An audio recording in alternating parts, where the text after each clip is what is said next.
इब्ने कुंजूर, एक मुसलमान जिन से हैरान कुन मुलाकात। जदीद दौर में जन्नात से राब्ता मुमकिन है। बिस्मिल्लाहिर्रहमानिर्रहीम। अस्सलामुअलैकुम। प्यारे दोस्तों, दुनिया में कुछ ऐसे लोग होते हैं जो अपनी पूरी ज़िंदगी एक ही खोज में गुजार देते हैं। ऐसा ही एक नाम है इस्लामी मुल्क मिस्र से मोहम्मद ईसा दाऊद का। ये मिस्री सहाफ़ी और मुहक्किक अपनी ज़िंदगी भर एक ही सवाल का जवाब ढूंढते रहे कि क्या वाकई जिन्नात और जादू की दुनिया की हकीकत है, और अगर जिन्नात की दुनिया है तो इंसान इस पुरअसरार दुनिया से किस तरह राब्ता कर सकता है। मोहम्मद ईसा दाऊद ने इसी राज को समझने के लिए ना सिर्फ तहकीकात की बल्कि इस मौजू पर कई किताबें भी लिखी हैं। इन किताबों में इन्होंने जादू, जिन्नात और खुफिया उलूम की तहों को खोलने की कोशिश की है। लेकिन इनकी ज़िंदगी का सबसे हैरान कुन वाक़या वो था जब एक मुसलमान जिन ने खुद इनसे राब्ता किया। ये कोई आम जिन नहीं था बल्कि एक मुसलमान जिन जिसने अपना नाम इब्ने कुंजूर बताया। और यही वो लम्हा था जब इंसान और जिन के दरमियान एक गैर मामूली मुकालमा शुरू हुआ। ये मुकालमा बाद में एक पूरी किताब की सूरत में दुनिया के सामने आया। लिहाजा आज की इस वीडियो में हम आपको वही मुकालमा सुनाएंगे, मोहम्मद ईसा दाऊद और इब्ने कुंजूर का सवाल जवाब, जो आपके सामने जिन्नात की दुनिया के कई ऐसे राज खोल देगा जिसके बारे में शायद आपने कभी सोचा भी ना होगा। प्यारे दोस्तों, जदीद दौर में मोहम्मद ईसा दाऊद ने खुफिया उलूम का गहरा मुताला किया और वो इस बात पर यकीन रखते थे कि इंसान और जिन्नात के दरमियान राब्ता मुमकिन है। उन्होंने सिर्फ नज़रिया पेश नहीं किया बल्कि खुद इसका तजुर्बा भी किया। इनकी मशहूर किताब हवार मअल जिन अल मुस्लिम, यानी मुसलमान जिन के साथ गुफ्तगू, इसी तजुर्बे पर मबनी है। इस किताब में मोहम्मद ईसा दाऊद ने अपने रूहानी तजुर्बात कलमबंद किए और बताया कि मुख्तलिफ वज़ाइफ और दुआओं के ज़रिए उन्होंने जिन्नात तक रसाई हासिल की। उनका दावा था कि इस अमल में किसी भी किस्म का जादू, तावीज़ या शैतानी अमल शामिल नहीं था, बल्कि ये राब्ता सिर्फ कुरान और सुन्नत के पाकीज़ा तरीक़ों के ज़रिए कायम हुआ। किताब के मुताबिक तवील मेहनत और कोशिश के बाद आखिरकार एक जिन ने खुद मोहम्मद ईसा दाऊद से राब्ता किया। दाऊद की शदीद ख्वाहिश थी कि वो इस जिन के साथ बैठें ताकि जिन्नात के बारे में इंसानों में फैली हुई बहुत सी गलत फहमियाँ दूर की जा सकें। उस जिन ने खुद को दाऊद के सामने जाहिर किया और बताया, मेरा नाम इब्ने कुंजूर है। उसने कहा उसका ताल्लुक़ हिंदुस्तान में रहने वाले जिन्नात से है। उसने ये भी बताया उसका दादा खुद जिन्नात में से था और नबी अकरम सल्लल्लाहु अलैहि वसल्लम के ज़माने में जिन्नात पर जो शहाबे साकिब गिराए गए थे वो उन्हें अपनी आंखों से देख चुका था। इब्ने कुंजूर ने कहा कि वो खुद आसमानों पर जाकर फरिश्तों की बातें सुनने की कोशिश किया करता था। दाऊद ने इब्ने कुंजूर से पूछा, तुम्हारी उम्र क्या है? इब्ने कुंजूर ने जवाब देने से पहले कहा, कसम उठाओ कि तुम मुझे नुकसान नहीं पहुंचाओगे। दाऊद ने कसम खाई कि वो उसे नुकसान नहीं पहुंचाएगा। इब्ने कुंजूर ने बताया कि वो 180 साल का है। जब दाऊद ने पूछा कि जिन्नात की अमूमी उम्र कितनी होती है तो इब्ने कुंजूर ने कहा कि जिन्नात हज़ारों साल तक जी सकते हैं। कुछ जिन 4000 साल तक, बाज़ 5000 साल तक और बाज़ की उम्र 7000 साल तक हो सकती है।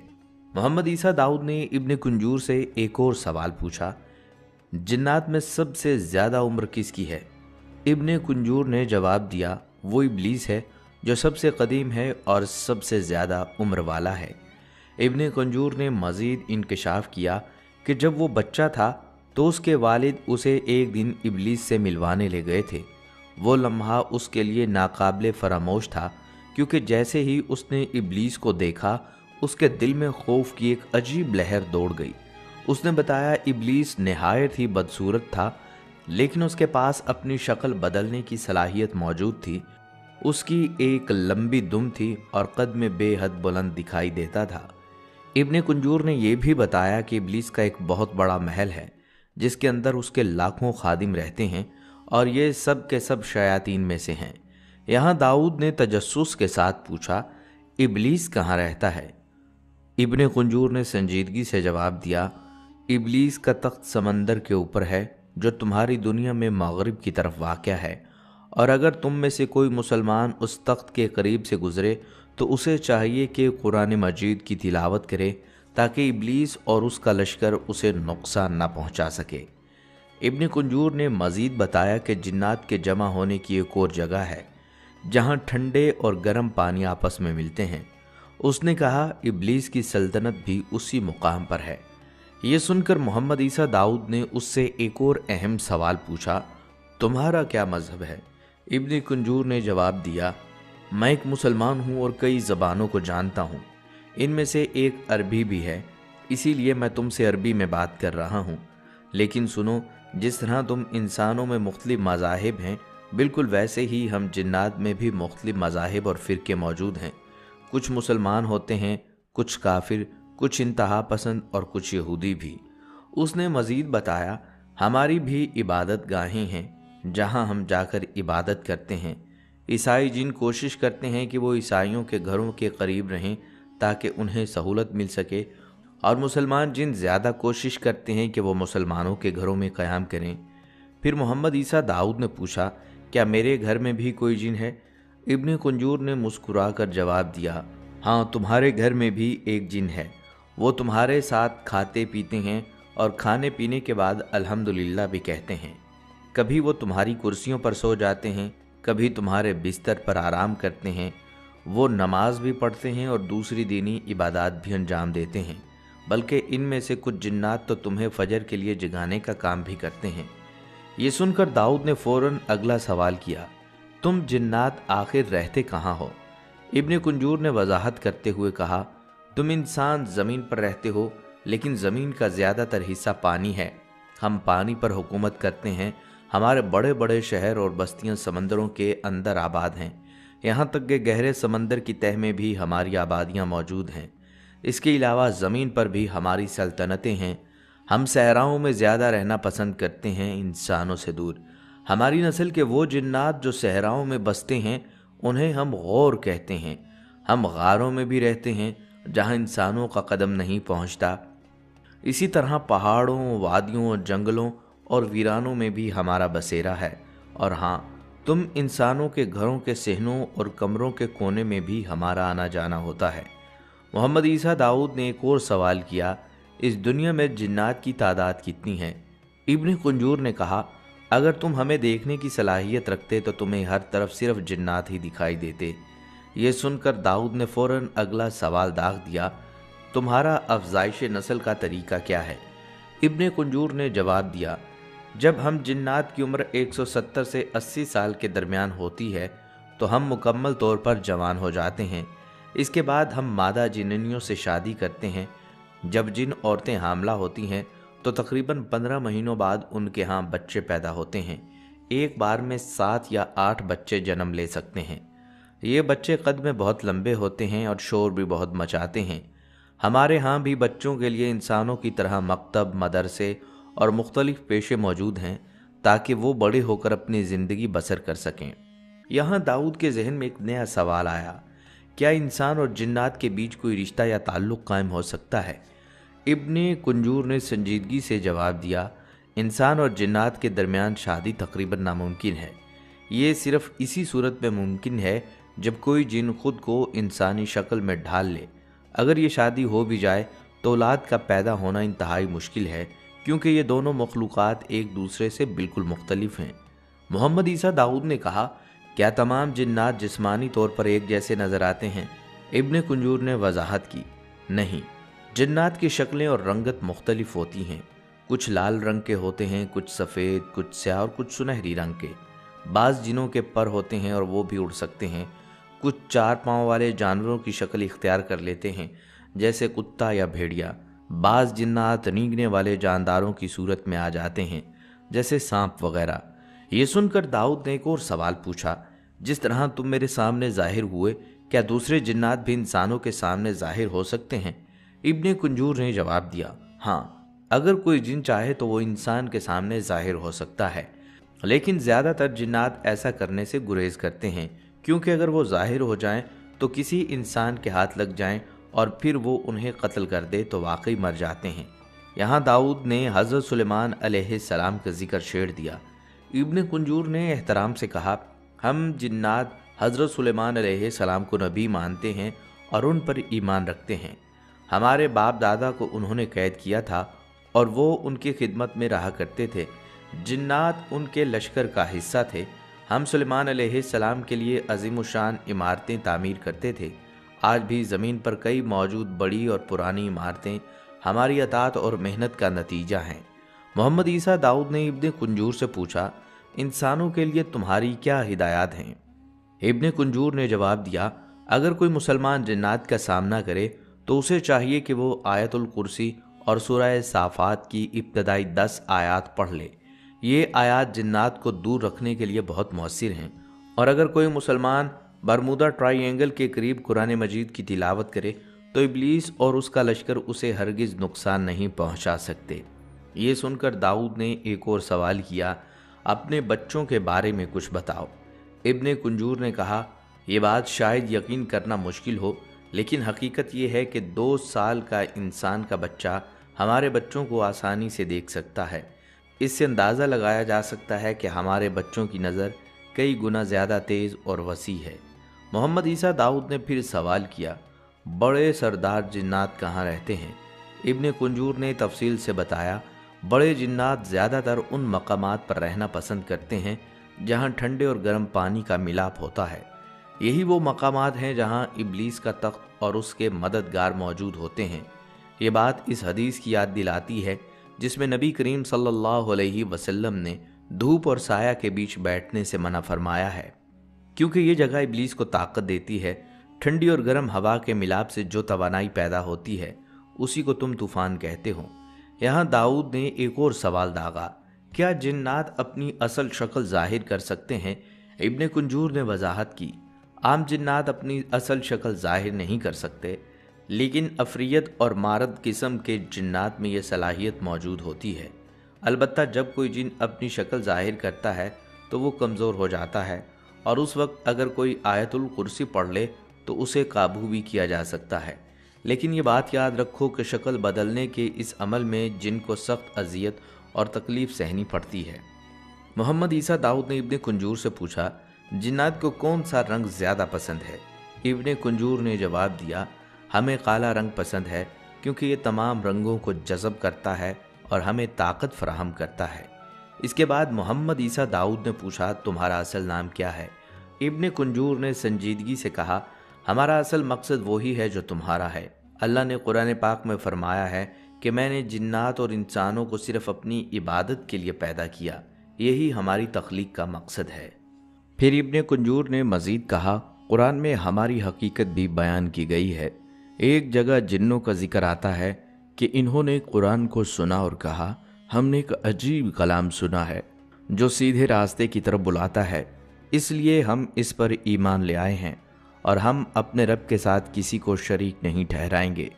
اس کے بعد ابن کنجور نے انسانوں کو خبردار کرتے ہوئے کہا، اللہ نے یہ بھی بتایا ہے کہ کچھ جنات انسانوں کے دلوں میں وسوسے ڈالتے ہیں، اس لیے اللہ نے حکم دیا ہے کہ کہو، میں پناہ مانگتا ہوں لوگوں کے رب کی جو بادشاہ بھی ہے اور معبود بھی، اس وسوسہ ڈالنے والے کے شر سے جو انسانوں کے سینوں میں وسوسے ڈالتا ہے، چاہے وہ جنات میں سے ہو یا انسانوں میں سے۔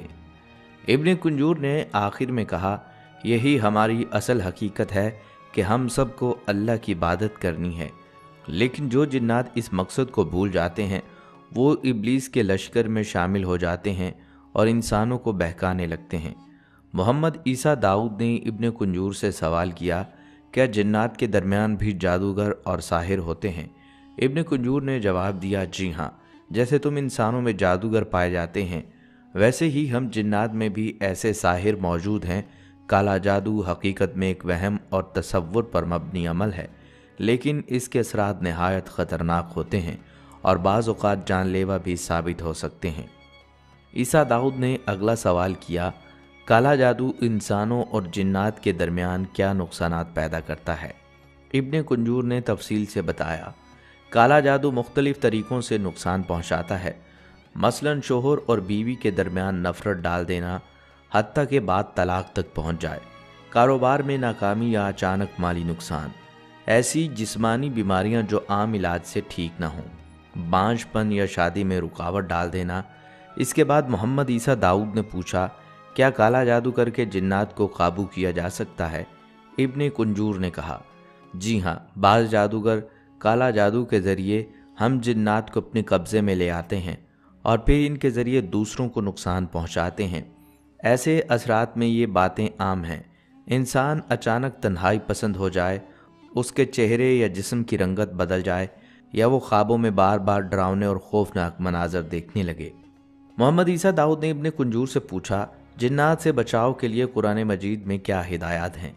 इब्ने कुंजूर ने जवाब दिया, अगर किसी पर जिन्नात के असर का शुबा हो तो कुरान मजीद की मखसूस सूरतों का विर्द किया जाए। इनमें सूरह इब्राहीम, सूरतुल मोमिनून, सूरतुल फलक और सूरतुल नास शामिल हैं। ये सूरतें जिन्नात के हर तरह के शर और जादू से हिफाजत करती हैं। इस पर दाऊद ने अगला सवाल किया, ज़्यादातर किन लोगों पर जिन्नात काबू पाते हैं? इब्ने कुंजूर ने वजाहत की, जिन्नात अमूमन उन लोगों पर असरअंदाज होते हैं वो जो अल्लाह को भूल जाते हैं और गुनाहों में डूबे रहते हैं, वो जो नादानिस्ता तौर पर हमें नुकसान पहुंचा देते हैं, जैसे गर्म पानी डाल देना या भारी चीज़ अचानक गिरा देना, और वो औरतें जो अपनी ज़ेबो ज़ीनत का हद से ज़्यादा इजहार करती हैं क्योंकि जिन्नात को हसीन ख़वातीन पसंद आती हैं। प्यारे दोस्तों, इब्ने कुंजूर ने अपनी गुफ्तगू में वो पहलू उजागर किए जो आम इंसानों की नज़रों से ओझल रहते हैं। जिन्नात की उम्रें, उनकी बस्तियाँ, उनके मज़ाहिब, उनकी इबादत गाहें, हत्ता कि उनकी रोज़मर्रा की ज़िंदगी के वो राज भी जो हम जैसे इंसान कभी सोच भी नहीं सकते। और अगर गौर किया जाए तो इब्ने कुंजूर की बातों में ऐसी कोई चीज़ नहीं जो कुरान और हदीस के मुनाफी हो। कुरान करीम ने सूरतुल जिन में साफ अल्फाज में बयान किया है कि जिन्नात भी तुम्हारी तरह के मुख्तलिफ ग्रोहों और फ़िरक़ों में बटे हुए हैं, इनमें नेक भी हैं और बदकार भी। नबी सल्लल्लाहु अलैहि वसल्लम ने भी बारहा जिन्नात का जिक्र फरमाया और हमें इनके शर से बचने की दुआएं और सूरतें सिखाईं। इसलिए जब इब्ने कुंजूर ने अपने तजुर्बात और किस्से सुनाए तो वो दरअसल इन्हीं हक़ाइक़ की तरफ इशारा कर रहा था। प्यारे दोस्तों, इस सारी गुफ्तगू से ये बात यकीनी तौर पर सामने आई है कि जिन्नात की दुनिया इंसानों की दुनिया से कहीं ज़्यादा कदीम, वसी और पुरअसरार है। लेकिन ये तो सिर्फ शुरुआत है। मोहम्मद ईसा दाऊद की तहकीक और तजुर्बात में ऐसे कई और हैरान कुन वाक़यात भी मिलते हैं जिनका हमने अभी जिक्र नहीं किया। अपनी किताब में वो एक सहाबी जिनका वाक़या बयान करते हैं, वो लिखते हैं कि इब्ने जोज़ी ने अपनी किताब में हज़रत सहल बिन अब्दुल्ला से एक वाक़या नकल किया है। हज़रत सहल फरमाते हैं कि एक मुकाम पर मैंने एक बूढ़े जिन को देखा जो बैतुल्लाह की तरफ रुख करके नमाज़ पढ़ रहा था। उसने ओन का जुब्बा पहन रखा था और उस जुब्बा से अजब नूर और रौनक झलक रही थी। नमाज मुकम्मल करने के बाद मैंने उसे सलाम किया। उसने जवाब दिया और कहा, तुम इस जुब्बा की रौनक से ताज्जुब कर रहे हो। ये जुब्बा 700 साल से मेरे बदन पर है। इसी जुब्बा में मैंने हज़रत ईसा अलैहिस्सलाम से मुलाकात की थी और इसी जुब्बा में मैंने मोहम्मद मुस्तफ़ा सल्लल्लाहु अलैहि वसल्लम की ज़ियारत की, और मैं उन जिन्नात में से हूँ जिनके बारे में सूरतुल जिन नाजिल हुई।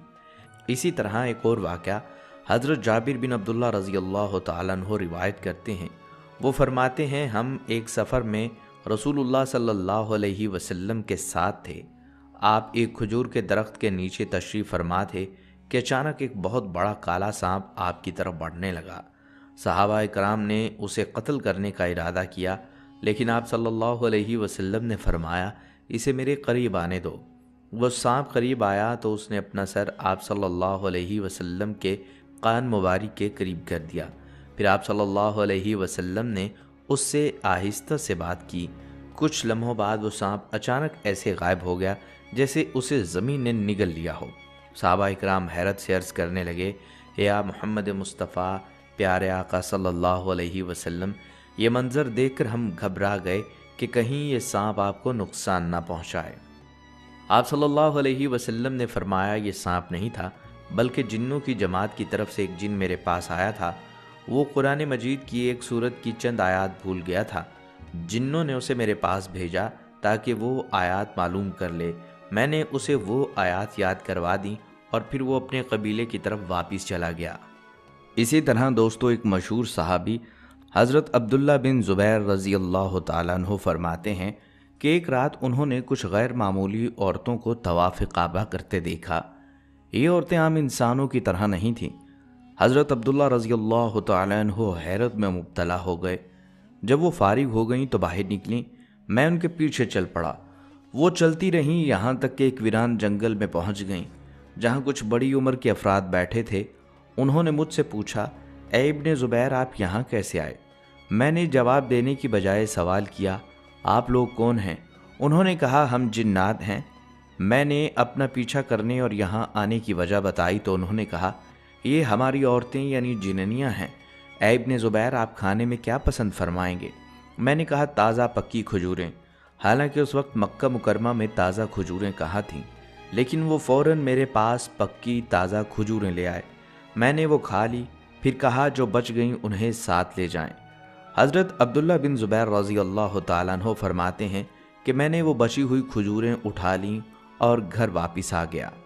इसी तरह हज़रत अता बिन अबी रबा रहमतुल्लाह अलैह फरमाते हैं कि हज़रत अब्दुल्ला रज़ी अल्लाह तआला अन्हु मस्जिद हराम में मौजूद थे कि एक सफ़ेद और स्याह रंग का चमकीला सांप आया। उसने बैतुल्लाह शरीफ का तवाफ़ किया, फिर मकाम इब्राहीम के पास जाकर गोया नमाज अदा की। हज़रत अब्दुल्ला रज़ी अल्लाह तआला अन्हु ने उसके पास जाकर फरमाया, ऐ सांप, शायद तुमने उम्रे के अरकान पूरे कर लिए हैं और अब मैं तुम्हारे बारे में यहाँ के नासमझ लोगों से डरता हूँ। चुनांचे वो सांप घूमा और आसमान की तरफ उड़ गया। और एक रिवायत के मुताबिक हज़रत अबू ज़ुबैर रहमतुल्लाह अलैह फरमाते हैं कि हज़रत अब्दुल्ला बिन सफ़वान बैतुल्लाह शरीफ के करीब बैठे थे कि इराकी दरवाज़े से अचानक एक सांप दाखिल हुआ। खाना काबा का तवाफ़ किया, फिर हिजर अस्वद के पास जाकर उसे चूमा। हज़रत अब्दुल्ला बिन सफ़वान ने फरमाया, ए जिन, अब आपने अपना उम्रा अदा कर लिया है, हमारे बच्चे खौफज़दा हैं, लिहाजा आप वापस चले जाएं।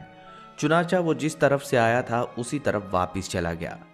बहरहाल प्यारे दोस्तों, वीडियो के आखिर में हम एक ऐसा राज भी जानने वाले हैं जो शायद बहुत कम लोगों को मालूम है। बहुत सारे लोगों के जहन में ये सवाल आता है कि जिन्नात को दुनिया में मौत आती है। तो दोस्तों, इस बारे में उलमा के दो कौल मिलते हैं। हसन बसरी का मसलक ये है कि जिन्नात को मौत नहीं आती, क्योंकि इनके मुताबिक जिन्नात को भी मोहलत दी गई, बिल्कुल वैसे ही जैसे इब्लीस शैतान को दी गई। इब्लीस शैतान भी जिन्नात में से है, इसलिए वो मरते नहीं। लेकिन इस कौल के हक़ में कोई ठोस दलील मौजूद नहीं। कुरान करीम में अल्लाह ताला ने जिन्नात की मौत का जिक्र किया है और सही मसलक यही है कि जिन्नात को बाकायदा मौत आती है।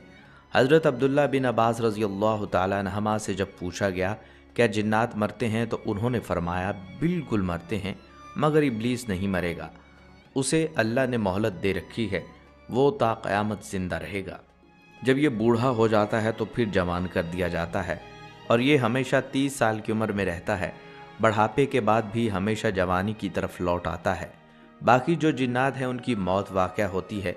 और जहाँ तक जिन्नात की रूह कब्ज़ करने का सवाल है, तो हज़रत अब्दुल्ला बिन अब्बास से रिवायत है कि 4 किस्म के फ़रिश्ते रूह कब्ज़ करते हैं। एक फ़रिश्ता जो इंसानों और फ़रिश्तों की रूह कब्ज़ करता है, यानी मलकुल मौत। जिन्नात की रूह कब्ज़ करने के लिए एक अलग फ़रिश्ता मुकर्रर किया गया है। जानवरों की रूह कब्ज़ करने के लिए एक अलग फ़रिश्ता है। चौपायों की रूह कब्ज़ करने के लिए भी एक मखसूस फ़रिश्ता है। यूँ चारों किस्म के फ़रिश्ते हर मखलूक की रूह कब्ज़ करने के लिए मुकर्रर हैं, ताकि अल्लाह के हुक्म से ज़िंदगी और मौत का निज़ाम कायम रहे। दोस्तों, ये बात याद रखें, जिन्नात भी अल्लाह के कवानीन के तहत हैं और इनकी ज़िंदगी, मौत और रूह का कब्ज़ा भी एक निज़ाम के तहत है। अगर आप यहाँ तक सुन रहे हैं तो ये जानकर हैरत होगी कि जिन्नात की दुनिया इतनी पुरअसरार और कदीम और पेचीदा है कि अभी भी हमारे लिए बेशुमार राज बाकी हैं और हम अगली किस्त में इनके और भी हैरान कुन और अजीबो गरीब वाक़यात जानेंगे। यहाँ पर हमारी दुआ भी है कि अल्लाह पाक हम सब की और हमारी आने वाली नस्लों की भी जादू, जिन्नात और शैतानी असरात से मुकम्मल हिफाजत फरमाएँ। आमीन या रब्बुल आलमीन।